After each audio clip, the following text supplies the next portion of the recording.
Oh, wow. Live. Yeah, dude, it's live everywhere, guys. Okay, I'm going live. Oh, okay, now we're live on Instagram, I think. Can I go live on Instagram? Everyone's hearing this right now as we're live on everywhere else in the world. Um, Let me see if we're live on Instagram. Anyone see that? Hold on. Can anyone log into Instagram on their phone, see if we're live there? Yeah, let me check. Because I can't tell if I am or not. Hey, everybody. As my buddy Sean is looking for we're live on Instagram, I have to fix it. Welcome to the 100th episode live of the Integrated Man Project podcast. I am stoked to have this. I realized I was hitting 100 the other day, and I'm like, oh, I'm hitting 100. I got to do something special, and I didn't really have an idea. So as I was barbecuing some chicken this weekend, oh, hey, my professor's coming. Hey, Matt, he just texted me. You have no idea what's happening. People listening, who is Matt? I had this idea of like, what if I did a live group of some, my favorite guys and invite whoever can jump on last minute. And these are my true friends. So everyone else, I'm not having you back on the show again. So these guys, you're the sacrificers. I appreciate your sacrifice.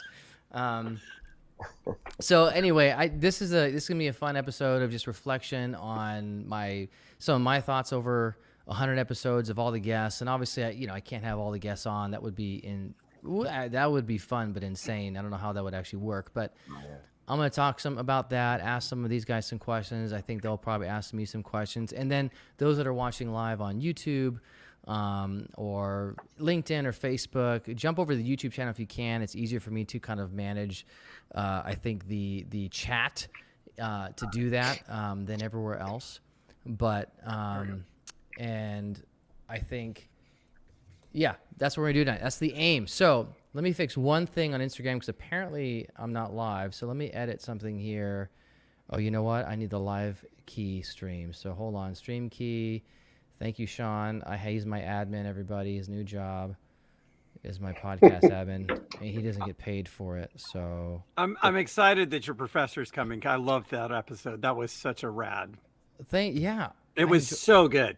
So rich and deep and so much insight. Yeah, I'm also excited that he's coming, if I'm honest.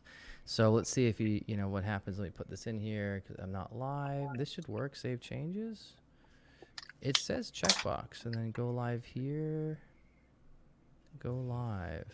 Okay, stream URL, stream key, how to stream.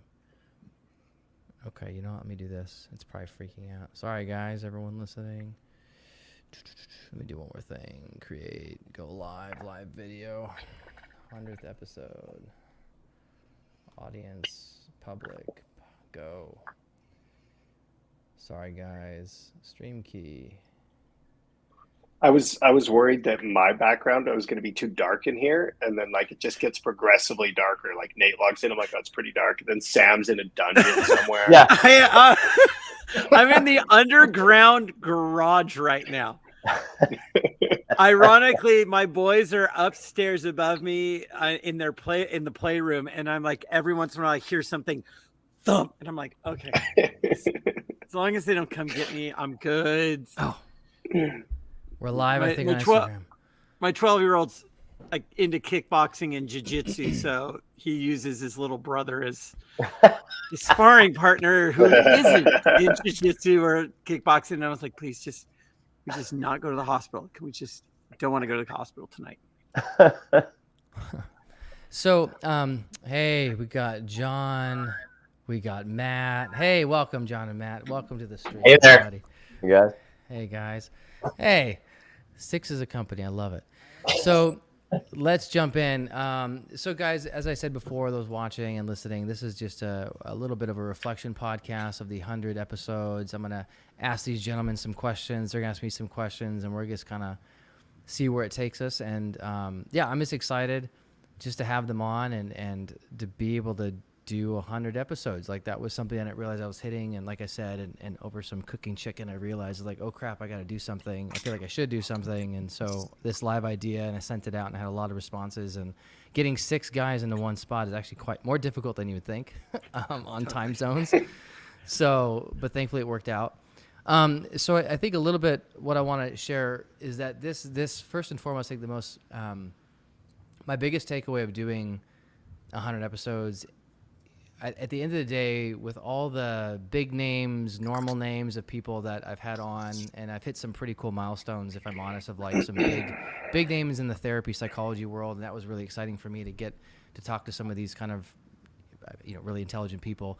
But I think at the end of the day, what I find most rewarding is actually just meeting and hearing stories from, these 6 guys on here and everyone else that I've talked to. I've had some amazing men on this show that, I'm thinking on my head, Kelly, Jean Philippe, obviously Nate, Sean, Sam, John, Matt. I've had Anson. I've had Soren.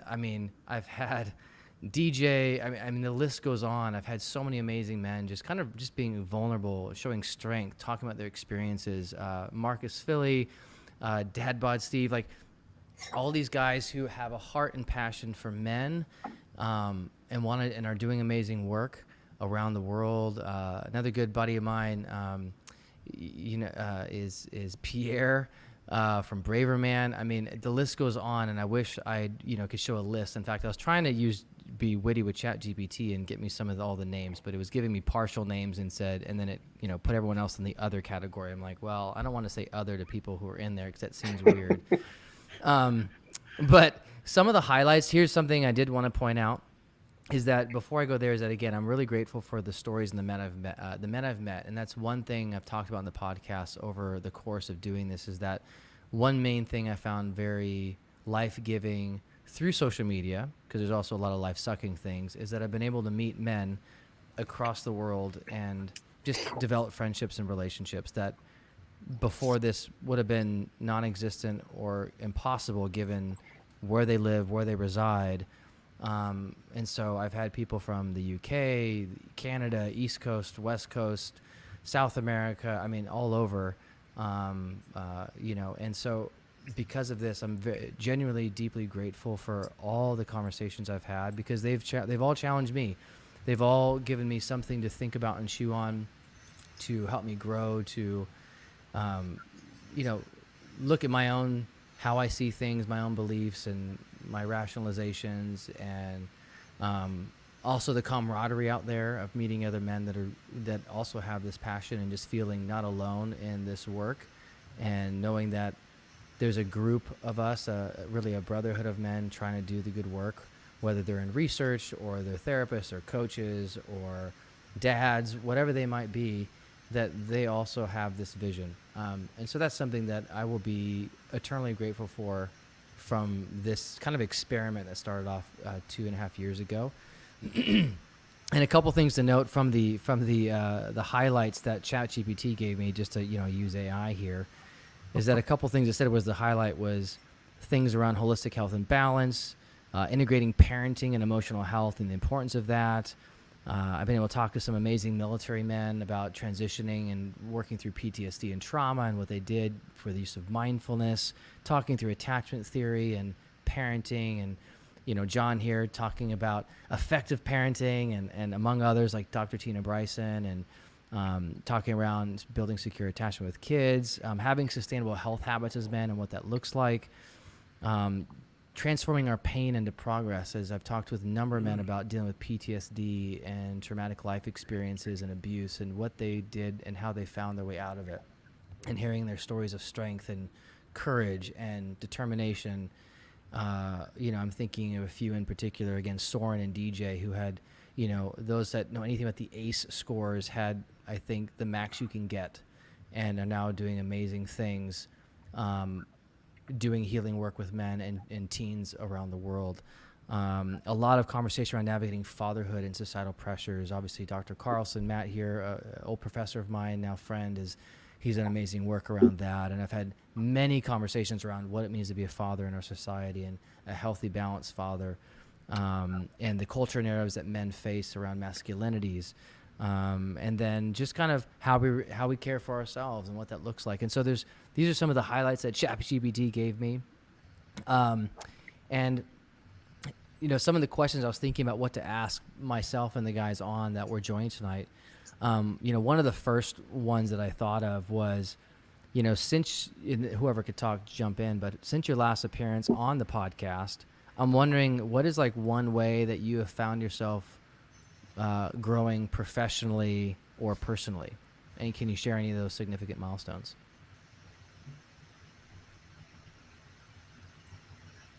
Yeah, I guess for me, I had some big changes. So since I was last on, I transitioned out of my startup role and kind of just doing the stay-at-home dad slash Instagram thing. So just realized, um, you know, again, like the small tidbits of positive things you can get from Instagram and social media. Um, I was like, hey, I only have so many years where I can be with my kids constantly. Um, Hmm. Not to be like the sky's falling, you only get however many years, but right now they want to hang out with me. They don't have to go to school. So I was like, you know what? I'm going to do everything I can to try and spend as much time as possible with them. And at the same time, kind of like fill my cup with things I like to do in the spaces between. So that's a big change I've made. And yeah, it's been awesome. Thanks for sharing, Sean.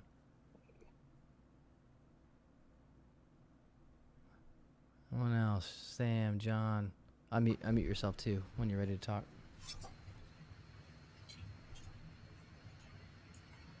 I can go unless Sam wants to go, but I was going to say, Travis, since I was on the podcast, which I think was probably like a little year and a half ago. I mean, the biggest thing in my life is that I had a daughter. So, I've got a 6-month-old and I have a 20-year-old and I have an almost 16-year-old.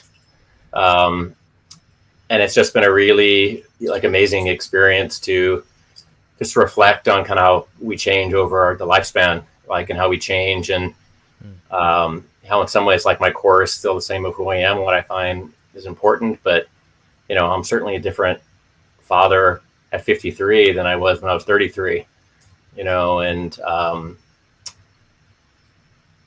like Sean kind of said, it's also that appreciation that you realize the time goes fast. And so you want to be there, and you want to be there as much as you can. And so I think that's been a really just beautiful experience to kind of go through that again and to just work on being kind of present. And in some ways too, it's like that role of father is always constantly changing and what's expected. And also our abilities are evolving and just getting better, And so I think that it's a massive growth kind of piece for me, but it's also like a savoring of another phase of life, That's so beautiful, Matt. And it's interesting because even from the time that Travis and I recorded our podcast, which we're going to do a series, the presence that I've learned to be with my 3 kids, 12, 8, and 5. And, I remember listening to your podcast, Matt, and just the wisdom that you brought in that.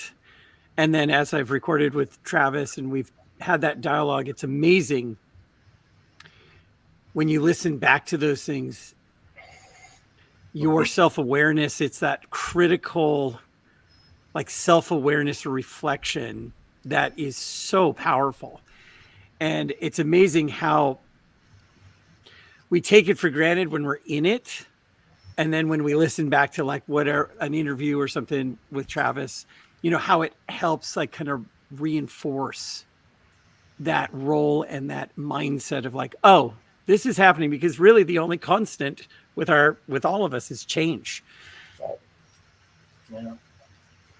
And it's hard to know.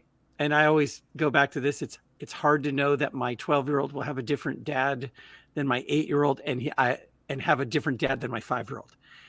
And so trying not to miss those things, it's that fine line of like that personal responsibility and also being present so you don't miss it. I'm just glad to hear that Matt has a 20-year-old and a 6-month-old, since I have a 20-year-old and a 4-month-old with 4 in That's between. amazing. You guys are epic. Holy mackerel. I was Good like, for he you said that, I was guys. like, okay, so I'm not crazy. All right, this works. This is a good thing, right? And so he said that. I was like, all right, well, mine's only 2 months younger than his, but we've got the same bookends, and I'm all right with that. One in diapers and one in college. It's fine, right? I loved hearing that. I'm gonna stick to the cluster. Sorry, I think Travis is too.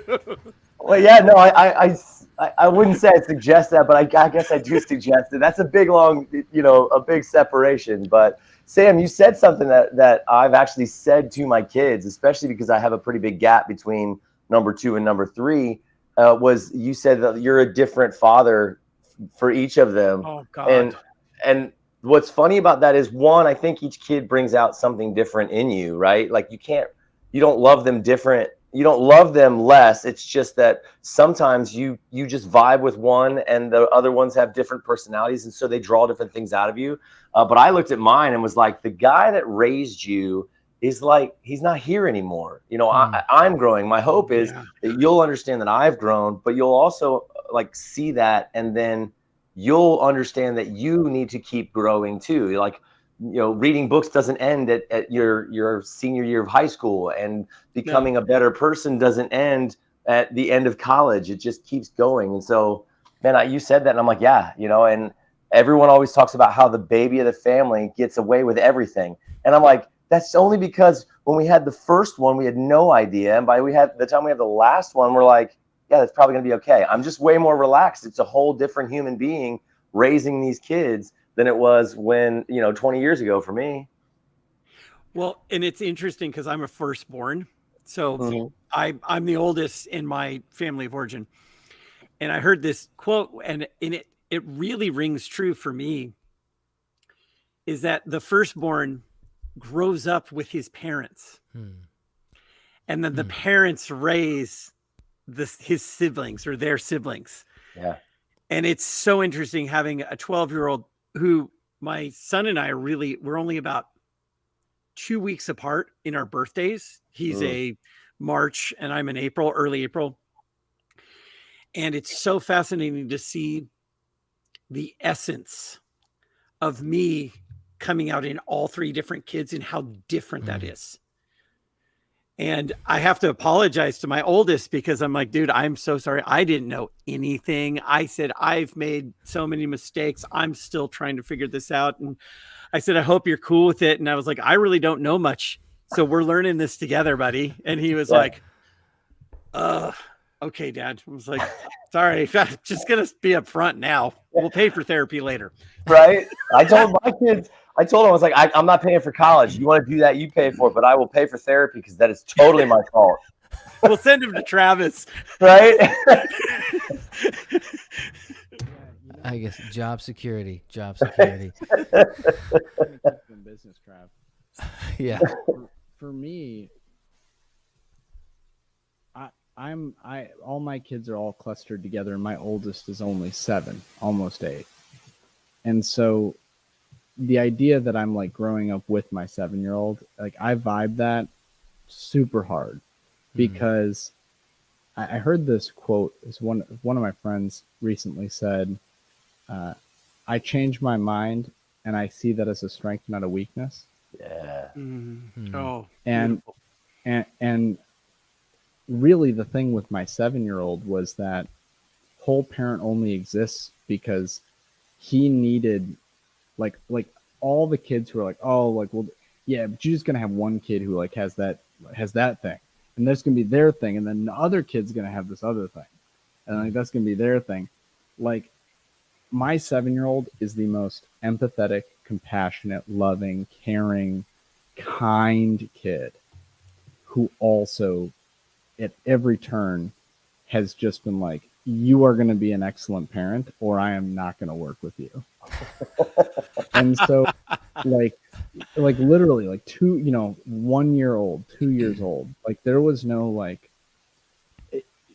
people out in public, like this whole parent started because, and this is kind of getting back to where how I'm moving, because now that he's older, I'm moving into different thought spaces and places. But whole parent started because like I had to learn all of these techniques, and part of it was my own educational background that I was learning some of this stuff. Some of it was that I was trained as a foster parent, and I was learning some of this stuff. But I had to learn all of these spaces and do all of this stuff just to like survive with my oldest. And then I would meet my friends out for things with our kids, and their kid would like be having a tantrum, and I'd be like, "Oh no, like this is what you do," and I would do the thing, and they were like, "That's incredible," and I was like, "No, just like my 7-year-old taught me that." I mean, he wasn't 7 at the time; he was 2 or 3 or whatever, and everyone was like, "Man, this works! Like this works for everything." I'm like, "Yeah, because nothing works for him." And so I feel like the thing that I'm learning, right, in so many ways, is that like parents, we are only as experienced as our children let us be. Like we will do the, so often, just the way our brains work, we'll do the easy thing until it doesn't work. Like we'll like, you know, all, I don't know about you, but like most of me and my friends like just ate and drank whatever we wanted in our 20s because it worked. The body still was fine. Yeah. But then you're like 30, and then you're like more than 30, and then all of a sudden you're like, I can't do that easy thing anymore. I gotta kind of keep track of this. I can't just drink 5-6 beers and then wake up and go to work the next day and it'd be nothing. And so you do whatever it is. So I'm learning to like value that. Like, oh man, you're making me work. Like, and my different kids have different stuff, but I'm like, oh, you're making me work for this. Like, I'm just in the gym, just parenting version, right? Like that's just what we're gonna do today. So that's what I'm learning. I'm sorry if I'm super quiet. I haven't used this mic in this way. You know what, John? It's so cool because I love to read. And Adam Grant, who wrote Hidden Potential, which is a great book for parents. But one of the thing that always stuck out was that he always said, you know, really great performers and critical thinkers have the ability to back up the car and change direction. And so it's so cool because that's something that, I mean, for us, all of us parents, what worked for our first, you know, at 5 or 6 didn't work for our second at 5 or 6. So it's like, okay, we're going to change directions, change lanes, and, you know, go at it in a different way. And it's so true. And it's so beautiful that you had that forethought and that awareness to kind of share that and really grow that. Blame my 7-year-old. Yeah. And I could, you know, to piggyback on what John said, I mean, I feel that too. I totally resonate that. And going to school to become a therapist and a counselor and knowing child development and getting a master's degree, you know, I think what I found is I realized I knew nothing. With all the stuff that I knew, once I had a kid, while those books, I mean, the books, I'm like, now I got to apply the books. That's a whole different story. And like, things don't just neatly fit into, you know, hey, if I do this. And I love Dr. Bryson's work and Dan Siegel's work. Like, I love those books, but it doesn't always go exactly the way it is in the pages. And I think until I had a kid and I was tested, and also not only that, I was tested with my patience level. And I think one thing I found is I thought I was a very patient person. Having children has taught me a whole new reality of what it means to actually be and embody patience. And that's something that I could not have anticipated previously. And I think finding myself at times when I'm at my lowest and I resort to yelling and realizing, even with all the tools in my bag, how I could also, you know, succumb to that state at times, and realizing that, wow, like this is an area that I need to continue really practicing in, is very humbling. I think I'm constantly humbled with, like John was saying, what my kids are constantly teaching me and what it forces me to either not grow or to grow in. So it really is one of the most humbling things, and something I could not have anticipated prior to kids. Even in grad school, all the knowledge is like, yeah, that stuff is in the end helpful but meaningless if you can't bridge the gap and embody patience. I mean, that's something that was really hitting me as you guys were all talking. Oh, patience, man. I thought I was a patient guy, and man, do I have work to do. Travis, your stuff comes up. It's like it knows me, but like the calming techniques or like the things you post, they just randomly like top of my feed. And I'm like, oh yeah, I need this. Cause like I do a lot of things good as a dad, but man, like I just hit my limit. And then I resort to like just being mad. And then the nice thing is I'm able to reflect and be like, I hit my limit and I'm 40 years old and I can't understand why my 3.5-year-old's screaming. Like I'm expecting her to like figure it out, but I'm 40 and I can't figure it out. Like, you know? Yeah. So yeah, I can relate to that. And sometimes you just want to join in. There's been so many times where I'm just like, I just want to like just go, okay, if we're all gonna yell, I'm yelling too, just to join in the chorus of chaos. I feel like like I want to like empathize with that, but for me, I'm just such a ridiculously oppositional personality that if I'm just like, you are not leading this. I got a whole family full of like little punk rockers and metalheads, so it's all noise nonstop. Yeah, like so. If I had like I would like develop like such a strong taste for classical music. I would just be like, you will not. I was like, I made this entire parenting quiz. This is a really long story, so I'm not going to tell it, but I made this entire parenting quiz for last week, and I've just been like hours and hours and hours trying to like basically recreate an Enneagram quiz, but just for parents, like just parents. Oh, wow. And when I tell you that this, like 60 questions, but anybody only gets like 15, and it's like, and then they go over here, and then they're like over here, and then in the end of it, I took it myself, and I was like, I don't like any of what this is telling me about myself. Delete the quiz. Oh, that's awesome.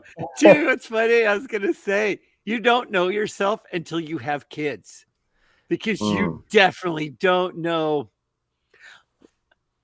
You don't know your shadow, and you don't know. I'm going to use the IFS. You don't know your parts. You don't know your internal family systems till you have children.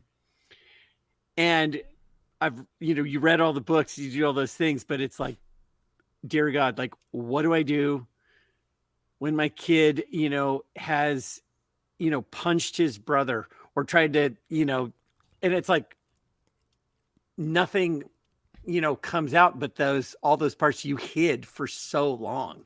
Mm-hmm. And that's the real learning. And that's the brutal experience of that real life, internal family systems. For those of you who've been parents longer, when do you stop saying the thing that your parents said to you? When do you like grow out of that? You don't like you know what I'm talking about? Like where you're like, I'm never gonna like. Yeah. Can you guys just let me know? Like, is there a punch card? Am I like supposed to? No, man, I'm telling you right now, I hear stuff and I'm like, oh, Brian Feathers is coming out right now. Dang it, no. And it's not that it was bad. It was just like I hear him, and I can, as soon as I hear it, I can see his face on my face. You know what I mean? And it's like, no. What it is you just change it. Whatever your dad said, you just change it to your personality and your verbiage, and then it comes out, and you're like, oh my God, I think I just turned into my dad. Like, what the heck? Yeah. Doesn't never stops. No. Matt had something to say. Looks like he was getting ready to do something. Oh no, I was actually doing a parenting thing on my daughter lost her phone. So, it's like I'm live on a podcast right now, but I'll help you find your phone. But but I can multitask. But I was actually thinking what Travis you shared and what Sean you shared it, and the part about that patience piece, I was just thinking that it's like, I'm aware that the way that men are socialized to often be thinking about the needs of others, and an element, but at some level, like, we're all very selfish, right? And the patience for me is like this crash course in thinking of others, and in particular thinking about your children in front of you. And like your needs matter, but you realize in that moment with humility that they don't. Like they do, but they really, really don't. Right. Like, yeah, I've got a meeting and, the child care canceled and I got a poopy diaper going on right here. And what am I going to do? And the meeting's important. It isn't important. What's important is like what's in my arms right now. And I think those moments, like just reliving those and realizing honestly how it just makes me a better human. Like it makes me a better human to be able to kind of just have that other thinking. That's been such a huge part of that, like that. So it's patience. Cause I agree. Like patience was my growth edge for so long, and it's my children who taught me patience, but it's the way of other thinking and other people. And again, realizing that now with another infant, it's, I have a zillion things always going on and so many multitasking, so many projects. And yet, I can just be floored in that moment by just wanting to be present and understand that, like, that needs to be dealt with right now, because it's so unbridled, right? Is actually the priority, and I think that's the humbling part of being a dad again. And, but it's the humbling part when I was a dad the first time. Like it was hard then, it was probably harder then, but I think that's the beauty. And I think that I guess in some ways, Travis, like the work that you're doing, like you humanize that in so many ways, like about the podcast you've done and the guests you have. It just like reminds us that as dads, like it is the most important job. Like it is, Yeah. And Matt, can I ask you a question? Yeah. I actually want to ask Matt a question, and I think all the dads. Has the experience, knowing what you know now, has fatherhood become a richer experience? Oh, 100%. I mean, that's so I think it's Nate nodding right there too. Like 100%. Like it's, I think it's, as we age, there's that generativity that kind of happens if we think about human development, and again, like the difference at middle age, if that's where I am compared to being young adult. But there's just some more appreciation for everything, I think. But but also going through like a lot of loss in my life, having lost both my parents and a sister and a variety of people in the very short amount of time. Like again, that humility of being just it's a finite time we have, right? Absolutely brings richness, and so it's like I mean, there's truth, right? Like you lean into the hard stuff so you can experience life better, and leaning into being a parent again is in some ways to live life better. So yeah, I think so too. And I mean, it's still hard. like it's not all like, it's hard. But it's less hard, if that makes sense. Yeah. I'm curious Nate's thought on that. That's so beautiful. Yeah. So I'll bring in the Nashville side of this in the sense that Kenny Chesney has a song that says "Don't Blink," and that's actually what started Dads Don't Babysit. Man, I dropped my oldest off at college, and I went home and I sat down on the front porch and was like the thought was actually, oh my God, it's over. And it's not that it's over; it's just completely different. And I felt like I had the life flash before your eyes kind of thing, where I saw how I was as a dad. And it makes me tear up when I talk about it, because I'm like, I had so many opportunities and such a long time. I had 18 years to build this amazing connection with this kid. And instead I was impatient and angry and frustrated, and I let everything get to me. And then it was, constantly thinking, well, you're little, you're going to get in the way. You can't come to this, not taking him with me. So going and doing things, not because I wanted to do it alone, but because, little kids would get into stuff or distract. And now I'm like, if you're distracted, that's your problem, because this kid is here. You know what I mean? Like there's so much that I that's really is where the dads don't babysit concept from my standpoint came from, because I was like, I can't have this regret. You know, they say the weight of discipline is ounces, but the weight of regret is tons. And I feel that they say that about a lot of things. And I applied it there. Like, man, if I would have done this differently, I wouldn't feel the way I feel. And my instant thought after that was, no dad should feel the way I feel. There's got to be a better way. And I've got to do it. And I've got to take as many men with me as I can, because no man should get to 18 with his son or his daughter, take them to college or send them off into the workforce and feel what I'm feeling right now. It was awful. And so then I just turned towards the other 4 at that time. And now we've added one. So the other 5, and was like, I'm going to savor everything. Like, I don't say I can't wait until, like, I just refuse to say it, because I'm going to savor the diapers that I have on the youngest right now. I'm going to savor the fact that my 3-year-old still, even though we put her in her own bed, still gets out every night, crawls in and curls up against me. I'm going to savor that, because one day she won't do that anymore. And that will rip my soul from my body, I feel like. So I hang on to all of it. Yeah, I think, Nate, a couple things. I was going to chime in. I'm really glad that I didn't, because I have something to say that was from my job before I even had kids. But what I was going to mention is, or what I wanted to say after I heard what you said is, number one, Travis, back me up on this. It's also not all or none, right? Like, there's an aspect of, like, the Nate that is here in front of us now was there, and there were moments, right? So, like, in those 18 years, like, there were moments when the best dad showed through. And then the problem is we play revisionist history, and then we go, but there are so many moments when I could have done better. And I think that's, like, so compelling, right? Like, just thank you for sharing that, because it saves, as you said, countless dads from having to have that experience. Like, it's a painful experience to have. I just hope that you're not drowning it, because I look at a Nate, and I look at you, and I go, yeah, but there's no way that there weren't those moments too, even with the oldest, where, like, but he was still there, right? And so, like, it's not all or none. And then just to piggyback on what you were saying, what I was going to mention is that, so I used to, before I did anything, people complain all the time that I'm too young to have to talk about parenting, because, like, clearly, like, you don't know anything about parenting, you're too young.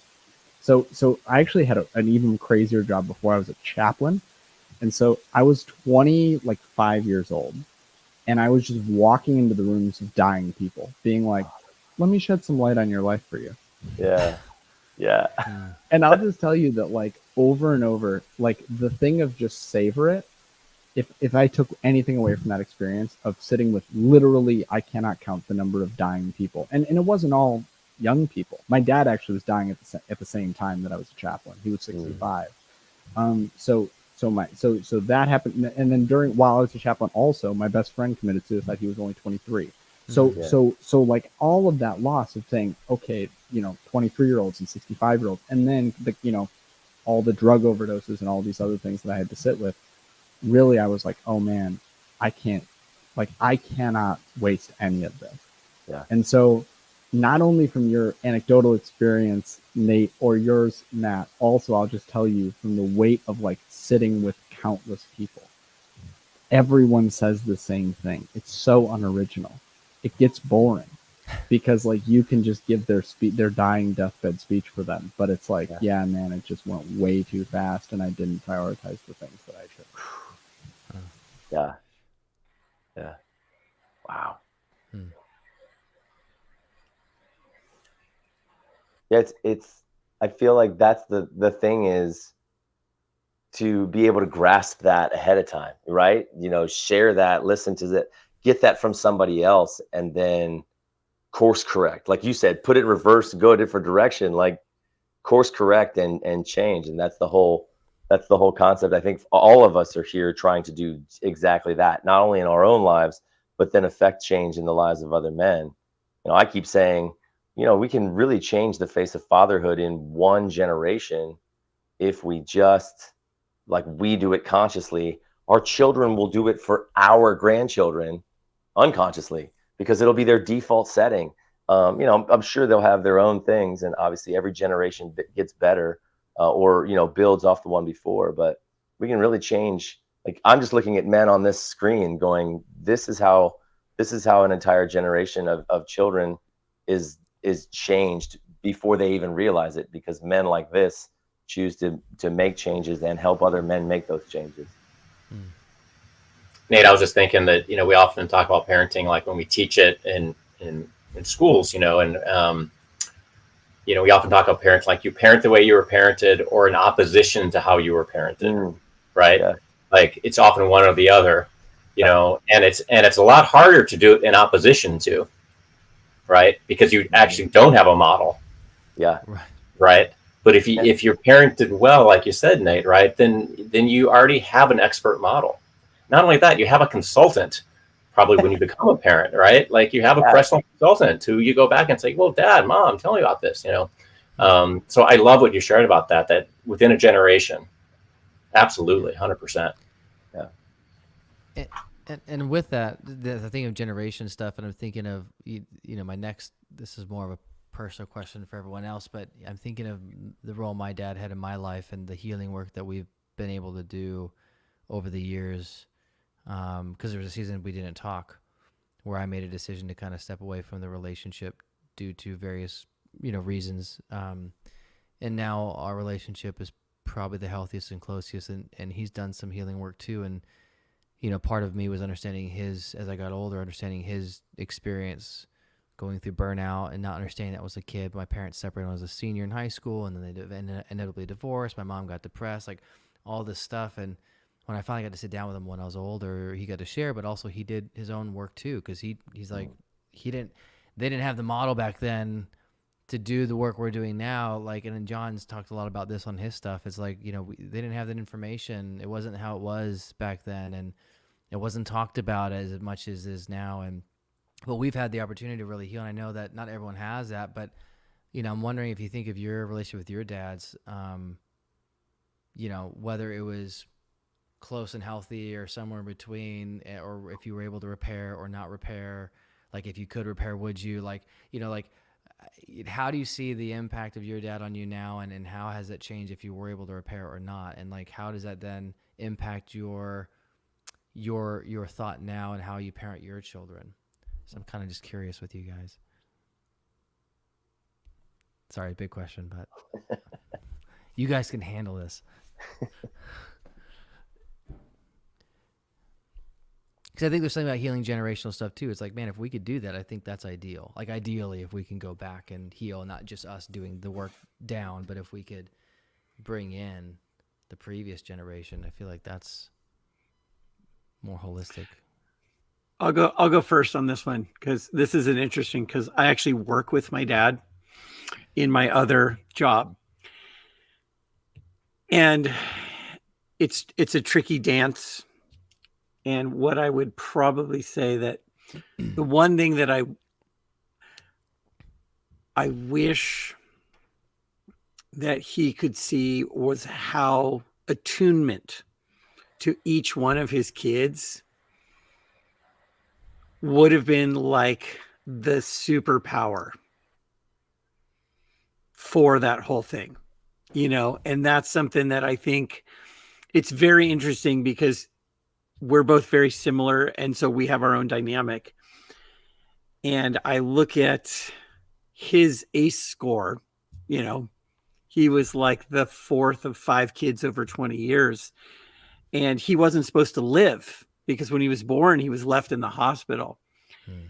And he survived. And it's funny because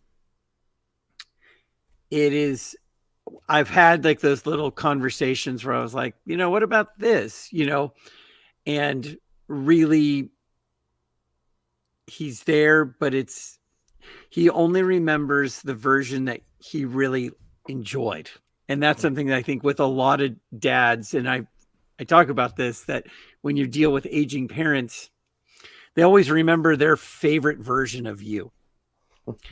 And for me, it's been, I just kind of go, that's the capacity that he can hold, and I'm going to accept what is and what that is.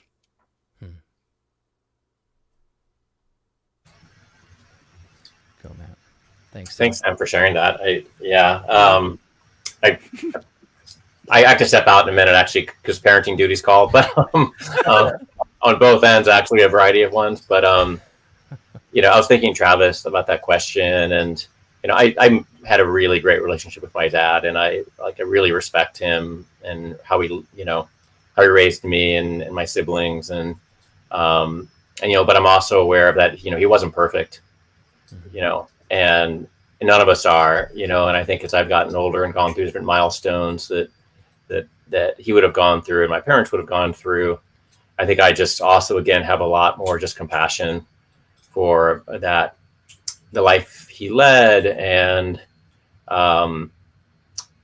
in some ways, some of the traps he found himself in, some of the conflicts between work and family, and some of the ways in which I think he was actually quite lonely, which now is quite sad to me when I think about it. And I can think about some of the things that, again, when I was way, way younger, that I was just being a kid, of course, it was nothing to do with me, but the choices my parents had to make and how they made them just gives a lot of appreciation for the struggles that they went through. And so I think as a, again, we've used that term humility, but I think there's some, in a way, some forgiveness, not that things were bad, but just some forgiveness around okay, wow, that must've been really hard for him. There was a period in my life where my dad had 2 kids, and my parents pursued this dream in Hawaii, and both their parents said, don't do it. And it didn't work out. And they had to come back 2 years later and essentially move into my grandfather's basement, with 2 kids, no job, almost in shame. And at the time, of course, I was just 6, right? So I just was 6. And now I think about it and think, wow, as a man and as a dad and as someone who was trying so hard, how hard must that have been? And just that compassion for him and what, his journey, and my mom's journey too, of course. I think that's the thing I spend more time thinking about with my parents, more than anything. And then maybe the hardest part is, not there's regret, but, the conversation would be one if it would be much nicer if it was 2-way at this point. But it's not, but yes, I think that's the piece I think about. Thanks for sharing that, Matt. Yeah. Okay, I'm gonna go because it sounds like the neighbors started setting off fireworks again. They've been doing it every night at between 11 and 1 in the morning. Yeah, I know, it's wild. They're illegal in my state. Illegal. So I just wanted to. I was just gonna briefly comment on my dad, and then if I get called away, that's why I'm disappearing. I don't dislike you guys. In fact, I'm gonna be contacting some of you guys because I also have a podcast that I would love to get some of your takes on. I've loved listening to this. All of my parenting growth happened after my dad was dead. So my dad died when my oldest was less than a year old. So he was there, but the last year of his life was not really him either. It was cancer Steve, not the Steve that I had for my whole life. And so really a lot of the compassion and forgiveness and work that I've done with my dad is with my kids. Is explaining to them Grandpa Steve didn't do things this way, and sometimes I feel like I'm just supposed to do what Grandpa Steve did. And today I had to sit down with my 7-year-old and have a long conversation because it's compassionate, empathetic, and literally runs over to the kids who get hurt on the playground and picks them up and, oh, are you okay? I'm here for you, type kid he is. He's ultra competitive. I don't know if that's just a gene, but man, I am. And I don't think I've modeled that in the last 7 years. And my dad was we were notoriously the 2 most competitive people. and like alienated ourselves from many positive relationships by being too competitive. And he's with his best friends next door, and like kid steals the soccer ball from him in a normal soccer game, and he just like goes for the knees, just wipes the kid out, and he's just like, you will not. Or like a goal gets scored and he picks up the ball and just throws to his friend's face, and he's just, and I'm just like, what, you're so not aggressive, you're so like not. And so I had to like sit down with him, and I was like, there's something that Grandpa Steve never talked to me about. And that's that we have this amazing part of us that's super competitive, and it like is passionate, and it loves sports, and it loves games, and it loves winning. And we like, it's a super long conversation. And it's like, why you don't sliding cleats up to the girl who's playing second base in the co-ed church softball league. Like that was basically the summation, right? But like, just being able to say like, hey, my dad taught me how to be competitive, but he didn't teach me how to turn it off. So now I'm going to teach you both. And that's honoring. That's not saying like to be like, this is this bad part of us. And like, we got to fix this part of us. Like that would be like the oppositional force, as Matt was saying. Yeah. But instead to say like, no, I'm going to take it in. Like, this is a very trippy metaphor, but like when water gets filtered through plants, you can like pour really dirty water on plants and it comes out clean. Like, I'm going to take it in, and I'm going to take the good stuff, and maybe it's going to take me absorbing some of the garbage, but like, I'm not just going to leave you dry either, right? I'm not going to just withhold it just because it's a little messy. Like, we're going to do both. And that's been my whole process, because my dad did a really good job. Like, unlike so many, like the only reason I talk about this stuff, like, let's be real, is because like you can only go as far as you can go. Like, my dad built the stage that I'm dancing on in front of the TikTok and Instagram community right now. But I talk shit about the way he parented all the time. And part of that is that, like, yeah, he did so much. It broke so many generational things for me. And not all of them. He still yelled at me constantly. And guess who yells at their kids too? Like, working on it, but we're getting there, right? Yeah. So yeah, that's neighbors seem like they've been properly arrested. So maybe I'm going to stay on for a minute. But that's my little anecdote from this evening. Yeah, thanks for sharing, John. I like hearing that of like, my dad taught me how to be competitive, and I'm gonna teach you like how to turn it off. Like, what a great way to honor, like, it's beautifully said. I think such a great way to look at that perspective. So, well, yeah, it's just not all or none. Yeah, I love it. Right. Like, it's like there's just, life is the gray. Like, there is no like the black and white thing. I'm such a black and white thinker, guys. I wrote a book and I called it Punishment Free Parenting. Like, I'm such a black and white thinker, and yet it's not all or none. Yeah. Anyone else thinking? Sean or Nate or Kimmy? Hi, I didn't hear the question. Hi, Kimmy. Hey, I'm sorry I'm late. I'm on my own. Hey, Kimmy. Hi. Nice to meet you, John and Sam.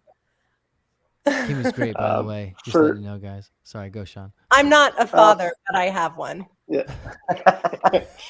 we learned about your dad. Awesome. Yeah, we did. That's great. I mean, yeah, you did. I have a great relationship with my dad. But what I notice is, like, my parents had me when they were like in their early 20s. And as a kid, and like even as a teen, like looking at the way they parented, it was like, I hated it and thought they were the worst. And then you look at where they, like, how we try and parent now, and they did none of that. And you look and you're like, why didn't you do it? But then, which is easy to say when you have like a 6-month-old kid, and then you have a 3.5-year-old, and you're like, oh, like, I get it. Like, they were like they were trying, and like my dad was trying, right? Like that was gentle parenting of the 80s, you know? It was like Get outside and they with were the gentle parenting. I can and they were, relate because my parents had me at 24 in 1978. So that yeah, gentle parenting of the 80s was nothing like what we could do right, now. right. Oh, So that's I look awesome. at that and I'm like, the grace, like I guess it's more internal because I don't.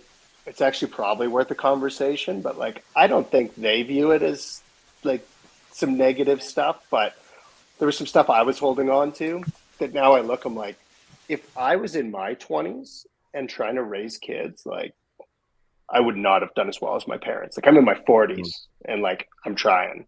And like I'm a lot more emotionally mature in my 40s than my 20s.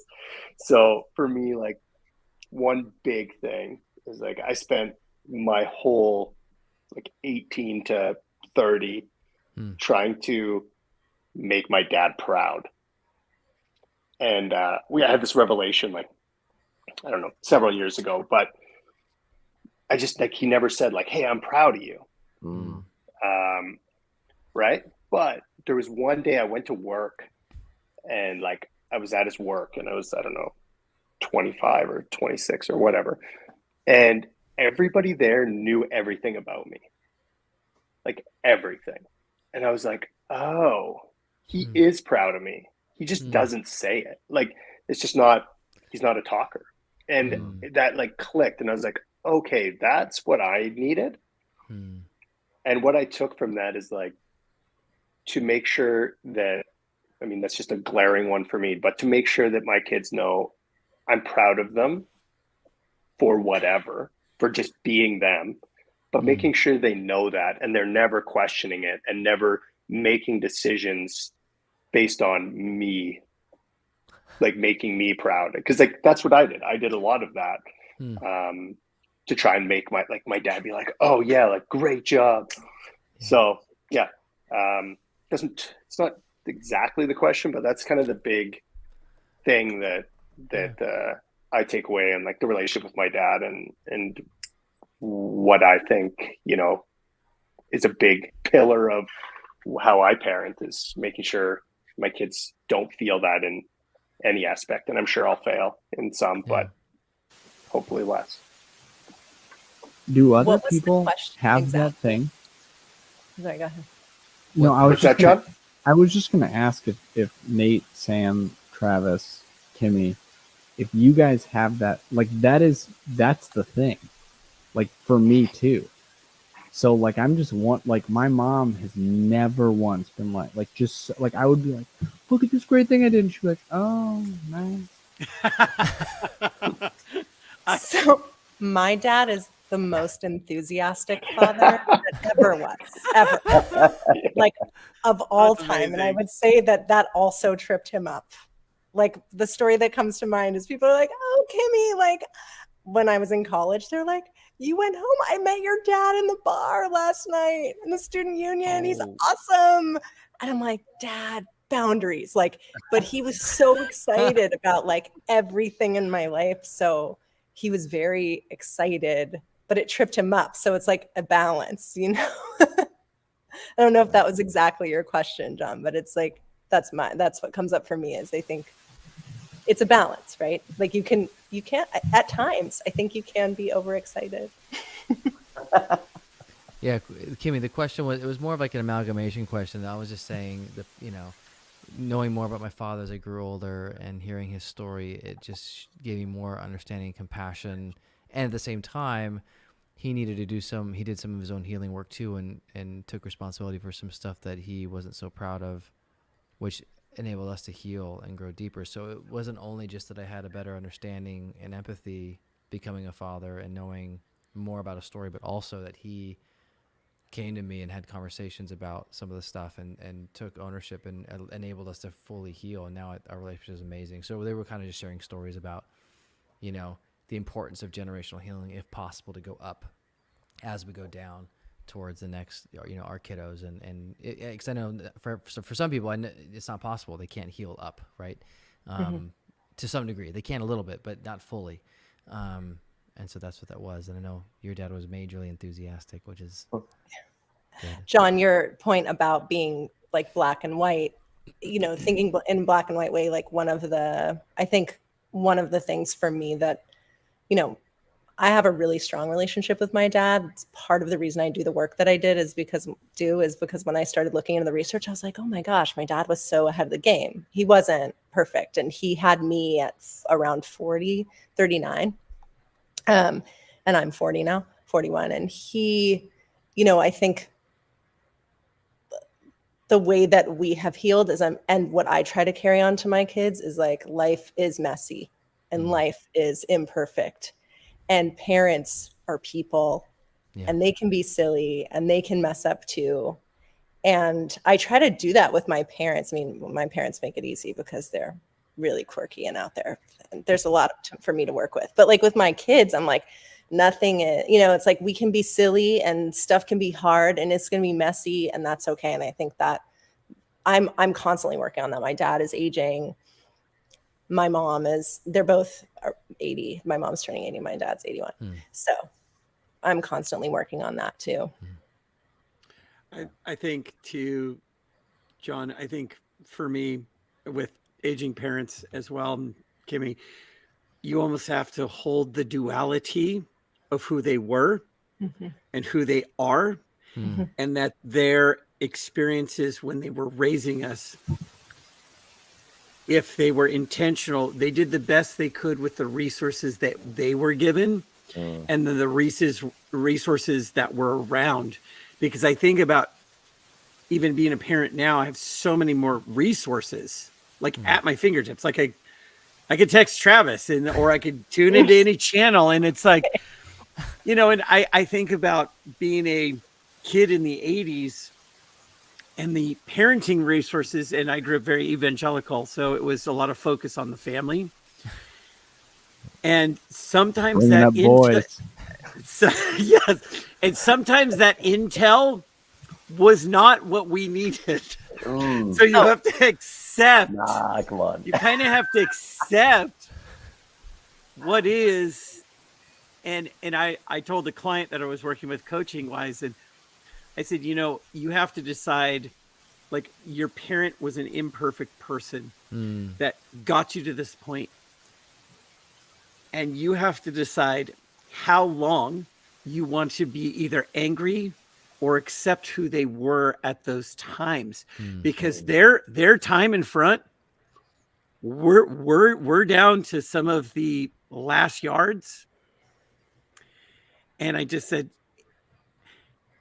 it takes a lot of energy to hold that much anger when you know that they're going to not be here for a long time. So you have to make that choice of acceptance. Well said, Sam. Jeez. My buddy Nate from Dads Who Try, great account if you don't follow them already. Good guys, Tommy and Nate. But he asked this question, and I'll just pose it to anyone who wants to answer. Has being a parenting influencer caused any extra pressure to perform to a certain standard of parenting, or is it just an overflow of your parenting experience? I'll answer real quick I don't call myself a parenting influencer, but as a therapist, I think sometimes I have that pressure of I know the material because I've read it, and I'm a trained clinician who teams. I can get stuck in the shoulds at times, even though I know that that's not effective because I teach all my clients to stop shooting on themselves, but I still shoot on myself at times. And so I could find myself getting in that trap, and I quickly get out of it, but sometimes I'll hold that pressure of like, I know this, and therefore I should be doing this well because I teach this and I know this and I went to school for this and I have a degree and all these letters, but I come back to, but I'm human. And that's when for me, what helps me to answer this question is I have found regularly the best thing I can do is take responsibility and repair with my kids, repair with my wife. Because at the end, I think that's the most important thing that I find is that when I do make a mistake, it's not so much the mistake, it's the repair and the growth that comes afterwards. So that's what I say. Pose that to everybody else. I'm actually glad for that, because that's the way it is for me as well. It just constantly pushes me back to go, what do I really want? The last thing I want is parents that follow me online to go, like, I can never meet Nate's status, not in the sense of Instagram, but in the sense of like, he's such a great parent. Yeah, man. I constantly try to keep coming back to going, yeah, but I still yell. I don't want to. It still comes out because it's always a work in progress. It's always the journey. So as much as I can tell people that I screw up, I try to say that, because I would never want someone to look in and go, oh, well, Nate's got it done. He's got it figured out. That's insane for me to think that that's the way it should be, right? Yeah. But at the same time, that being there, it's like there is that little voice that goes, you tell the parents that they shouldn't yell at their kids. It's like, well, I guess I'm going upstairs to talk to Wyatt, because that's not how I lived my life today. And so going back and repairing it, I mean, like you said it, Travis, that's all you can do is continue to strive to get better and bring it, bring the relationship back to right. I think that's the whole thing. It's just going back in, and I'm the guy that's going to sit here and go, we are the example. Everything I do is building how they see the world. And so as the example, I don't want them to see the examples. Oh yeah, we just yell at our kids. What I want my kids to see is that dad screws up, and then he says he's sorry and he strives to do it again, because that's the example I want to set. I mean, I looked at Wyatt the other day and I was like, dude, it was today. He shot me in the face. We're playing Uno, and all of a sudden, like, a rubber band just shoots me right in the eye. I'm like, what in the world? And I was like more stunned than anything else. But then he got real sheepish, because I was like, dude, you just shot me in the face. Like, what are you doing? He's like, well, I was aiming for your cheek. I was like, don't aim at my face. That kind of thing. And I watched his face, and I was like, look, man, it's okay. Like, this is not okay. My eye's still watering and I'm like wiping it. But I was like, that part's not okay, but we all screw up. You thought it was okay to aim at my cheek, which it's not, but like, you missed and you hit me in the eye, and that's dangerous. And I even told him, I'm like, I'm glad it was me and not Luna Gray, because that would have been a whole other problem, right? I mean, you shot dad in the face with a rubber band as opposed to Finley or Luna Gray. I'm actually glad for that. Now we have a learning experience to say, let's not do that. But in the midst of it, he got real, real down. And I'm like, we all screw up. Like, we all do. Dad screws up. You just screwed up. It's going to be okay. Let's play. Like, he put the cards down. He wasn't going to play. I'm like, no, man, like, you screwed up. We're going to fix that. My eye is still in my skull, so we're good. And let's continue the game. It's like, move forward, buddy. And that's what I want from everything that I do. I want that. It's just keep moving forward and keep striving to repair, make the relationship right, and keep that the way it is. I think the gold standard isn't perfection. The gold standard is imperfection. And though, I don't know, I don't want to speak for everybody, but maybe it's like, I think when, nobody knows it better than the parenting influencers that everybody's imperfect, because if anybody had the opportunity to be perfect, it would be us who are thinking about parenting all day long, every day, or researching it or practicing it or coaching everybody. But what we know is that we're also having our moments. And I think that it's that authenticity, which, I pay so much attention. I follow a lot of parenting influencers, and I started in adolescence, but I have two toddler boys. I wrote a book about teenage girls, and I have two toddler boys. And so there's a lot of people I'm following, and it's constant for me, integrating what I know about parenting and about what types of parenting work, and also the realities of having children and the realities of being human, and finding that balance. For me, the real challenge has been not being so hard on myself and realizing, like, wow, I'm actually really nailing it. And actually people call me all the time and ask me for, tips on little kid stuff. And I'm like, oh, and now I'm starting more little kid stuff. And I think, I think it's, nobody knows better than us, the parenting influencers, that parenting is imperfection, but it is that repair. And that's the difference. And that's what our generation didn't have the tools for. That always translates too. It's so powerful. I had a therapist once who said, it's really important to learn how to fight. It's really important to learn how to disagree, to lose track of your emotions, and then figure out how to navigate that with the other person. So Yeah. Yeah, Kimmy, you nailed it. It's like, first off, there's like two parts of me. So there's that part of me like where I'm out in public and I'm just not in it. Like we're dealing with a meltdown, whatever, and I'm like not at my top performance. And I'm like, guarantee you somebody here follows me and they're gonna be like, this guy's so full of crap. Like, but then I'm like, okay, sure, that crosses my mind, and then I'm like, I don't care. And then remember that, like, when I follow accounts, if the account always seems perfect, I unfollow that account because I'm like, this isn't real. This isn't real. Whereas, like, Nate, for example, like, he posts great things, and I'll, like, read them, and I'll be like, yes. But you can read it and be like, it's aspirational. It's like, this is what I'm striving to be. And when you're striving to be something, in reality, you're never going to be that always. And Kimmy, to your point, is like, I used to get really upset with myself when I would screw up, and I'd beat myself up about it for like days.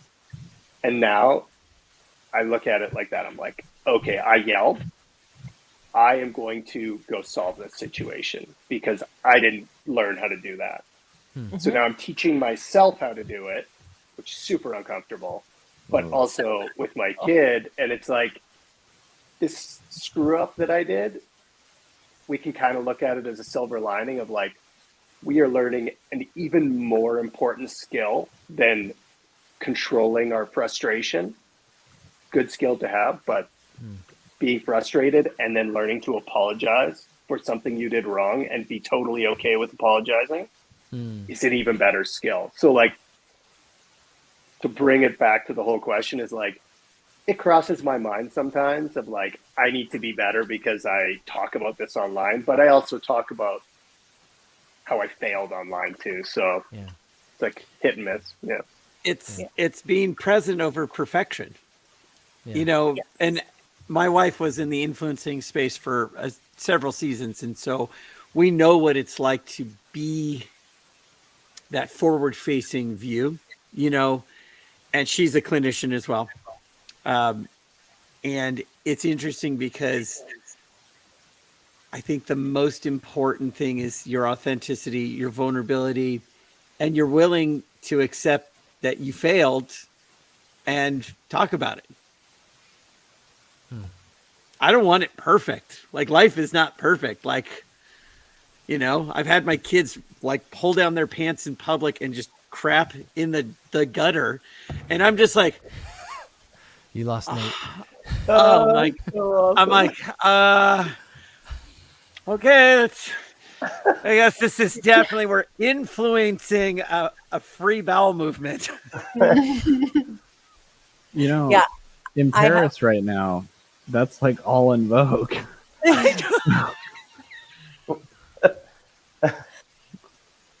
My 2-year-old, they're I try to just cultured. I'm like, we're not going to do that. Not, you know, about anything. Not, he's not potty trained yet, but he will be. And I'm like, we're not going to do that. And he looks at me right in the eye and he goes, I do that. I do that. Boys, this is the boys. I had two first. You're in for it. No, yes. I can confirm 3 boys so far. 1 on the way. Not in. We don't know. Could be a boy. Bathroom will be free downstairs. No big deal. Wyatt will walk out to the back deck to just go off the back deck. Oh, 100%. Yeah, it's just like, I mean, 100%. why would you? Or if we're out front, doesn't matter. Cars going by, neighbors are out. I'm like, hey, what's your name? He'll write it on the ground, you know, whatever. The whole world is a bathroom for little boys. Yep. Yeah. Sandboxes, 100%. beaches. Is what it is. So to answer this question, I answer it a little bit differently, I think, than you guys. You would, John. You would answer it. I do. I would. So when Sam said earlier, like, look at the resources that we have versus the resources that the parents maybe have. So as I talked about in the episode with Travis earlier, like that was like our whole episode was talking about that. At the same time, and then subsequently writing a book, I realized that you know, everybody has their challenge. Like every generation has their challenge, and ours might be an overabundance of information. I think it very well is. Yeah. It is, right? And in so many ways. 100%. And so when we say like, oh well, what did our parents have like in the 80s? But so like my parents did most of their parenting in the 80s before I came along. But most, you know, what did my mom have? Like she had some other Cub Scout moms who looked just as overwhelmed as she felt. And now, like, what does my wife have? My wife has 10,000 perfectly curated Instagram accounts. And there's an aspect of like, I do think it's important that all of us show up and do the vulnerability thing, that we do the imperfection thing. Kimmy, I know that your name is Kimmy Wolf, author. I thought I heard a little Brene Brown author coming out there on you a little bit. Beautiful. But you know, like, I think that's all important. I would be lying to you if I didn't say that like constantly. I'm like, how dare you be the person to tell anyone to parent? Like with how garbage you're being today, John. And this is another place that I'm learning from my kids, because my son started a lemonade stand down the street, and he was like, hey, so he doesn't understand the publishing industry. He doesn't understand that, like, he's like, you wrote this book. I know that you wrote a book. I know that you've been editing the book. I'm like, yes, the book is complete. He's like, it's done. I was like, it's done. He's like, okay, that's great. So when can I have some copies? And I'm like, 6 months. So he's like, so I would like to also sell your book at my lemonade stand with my lemonade. And I'm like, oh yeah, you feel like you can mark that up. You can make some money here.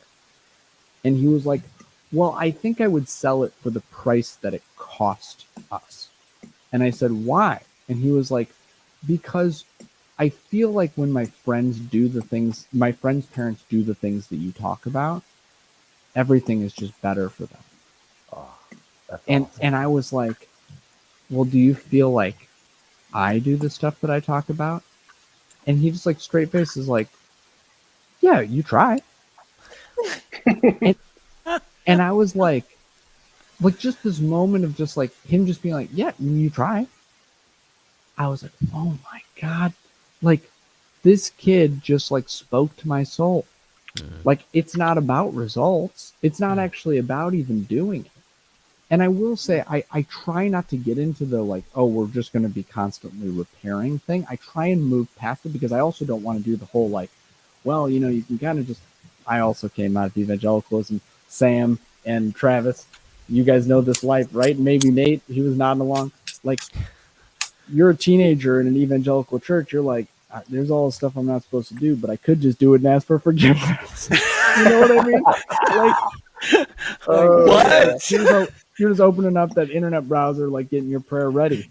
You know, like, you got it in the back pocket. You know what I mean? Like, you know exactly how you're gonna pull it out. And I'm just like, man, don't let me get to a point where I'm just like, oh, I really feel like yelling at my kids. I'm just gonna yell. I'm just gonna go ahead and do it and just repair. Oh my gosh. And so I'm really conscious to just be like, I was really, and so I've learned to do it. I've started to do it like mid yell.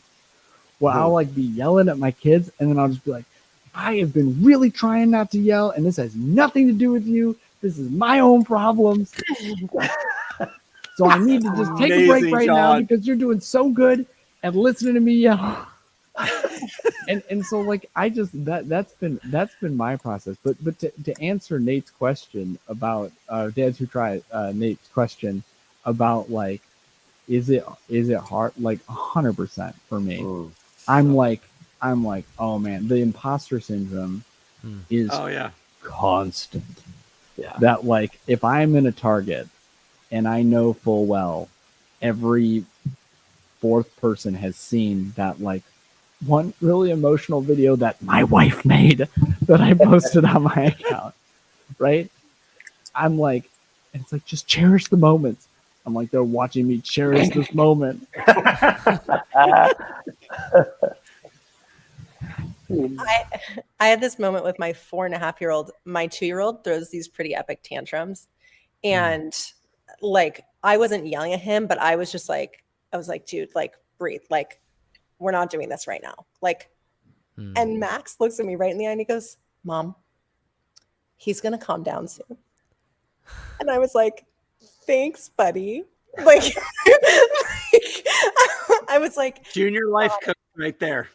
yeah, like just stick with him. He'll be good. And I was like, thanks, bud. Really appreciate it. I think the yelling thing is really interesting to me. I think everybody has their moments where they yell at their kids. And one of the pillars of gentle parenting and our generation's parenting is like, we have to yell at our kids less or not yell, or yelling is super bad, right? But on the other hand, it is like a natural human instinct to raise our voices when they're doing something dangerous or really out of line, and we're worried that they're going to be harmed because of something that they're doing. And so I just wonder, even in this conversation, it's like it's so heavy. It's the worst to lose it with the kids. Like, it is the worst. I really, we all struggle with those moments. It's like, I feel like I wish that there was like an expert on like how much yelling, or like, is this just part of nature? And are we fighting like the ocean tide here? You know what I mean? By like yelling and then beating ourselves up for however long, even if it's, 15 seconds and then yelling at ourselves, whatever it is. I think that, it seems to me like I've seen and talked to pediatricians, and they're like, yeah, people yell with kids. Like, it's stressful. People are tired. And so I think that's one little thing where it's like, everybody deserves like more grace there. But I do think that a lot of the online parenting resources are like, yelling is bad, yelling is bad, yelling is bad. And you incorporate that, and it takes a human, but we're all human, and humans, it seems to me, from what I'm hearing and seeing and all the experts I've talked to, like, have their moments with their kids. And I think the guilt is heavy because of all the information we have. Like, when our parents, when they're parenting us, like, my mom, like, she's like, where did you find this? Where did you hear this? How did you know that? That's so great. I had no idea. Like, we were just, we just took our kids to the park. Like, I didn't know you could have this special bathtub toy that would extend baths for like, whatever. So there's a lot I can say. I was talking with my wife the other day. I was like, do you think our parents felt bad when they yelled at us? And she's like, no, I don't. No. She's like, I don't think they did, because they yelled less than their parents, and like their parents like hit them probably, and like our parents were like, I'm not going to hit my kid, I'm just going to yell, and like that's okay. And I'm like, I got to ask my parents about that, because like I feel like they probably didn't feel that as bad as we do. Yeah, I don't think. Well, so here's the thing though, and I don't want to like go too much on my like this is like a big part of the book.